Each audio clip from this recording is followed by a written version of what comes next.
বন্ধু, তোমার জিমেলের আইডি মনে আছে, কিন্তু তুমি জিমেল আইডির পাসওয়ার্ডটা ভুলে গেছো। 1 মিনিটের মধ্যে আমি তোমাকে জিমেল আইডির পাসওয়ার্ড তুমি কিভাবে দেখবে সেটা দেখিয়ে দেবো। প্রথমেই তুমি চলে আসবে জিমেল অ্যাপ্লিকেশনে। যদি তুমি জিমেল অ্যাপ্লিকেশনটা খুঁজে না পাও, প্লে স্টোরে গিয়ে সার্চ করবে জিমেল, তাহলে পেয়ে যাবে।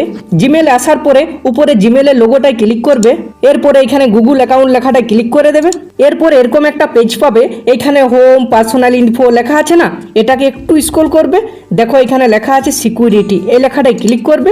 এরপরে এই পেজটায় কি করবে, পেজটাকে স্ক্রল করে একেবারে নিচে নিয়ে যাবে। নিচে দেখো লেখা আছে পাসওয়ার্ড ম্যানেজার, এই লেখাটায় ক্লিক করবে। এই পেজটা কিন্তু খুবই ইম্পর্টেন্ট, এই পেজটাকে একটু স্ক্রল করবে নিচে। দেখো এখানে লেখা আছে google.com, এই লেখাটায় ক্লিক করবে। এই পেজটাতে কিন্তু বন্ধু তুমি তোমার জিমেলের পাসওয়ার্ডটা দেখতে পাবে। জিমেলের পাসওয়ার্ডটা দেখার জন্য দেখো একটা বক্সে ডট ডট দেওয়া আছে, উপরের বক্সে কিন্তু আমাদের ইউজার নেমটা দেওয়া আছে। এই ডট ডট দেওয়া আছে না, তার সাইডে দেখো একটা চোখের সিম্বল আছে, এই চোখের সিম্বলটায় ক্লিক করবে, তাহলে তুমি জিমেলের পাসওয়ার্ডটা দেখতে পাবে। যদি বন্ধু ভিডিওটা ভালো লাগে অবশ্যই লাইক করে চ্যানেলটিকে সাবস্ক্রাইব করে দেবে।